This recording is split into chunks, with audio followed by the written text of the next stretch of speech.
7 yoshli bemorimizni chap tomon burniga yod jism kirib ketish shikoyatini olib kelishdi.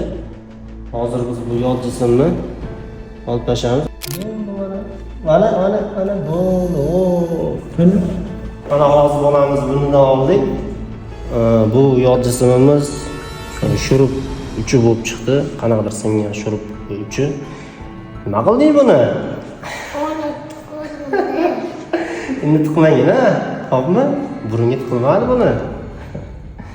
Maslahatim, qo'shningizni yoki o'zingiz farzandingizni burniga nimadir yod jism kirib ketdimi, uni o'zingiz olishga hech qachon harakat qilmang.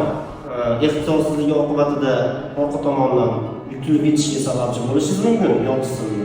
Ikkinchi sababi burun shimi qavatlarini yallig'lantirib, shilib qonashiga sababchi bo'lib qolishingiz mumkin o'zingiz. Kirdimi burunga yod jism kirdimi, tezda zo'r vrachga olish kerak. Eng yaxshi to'g'ri yo'l shu.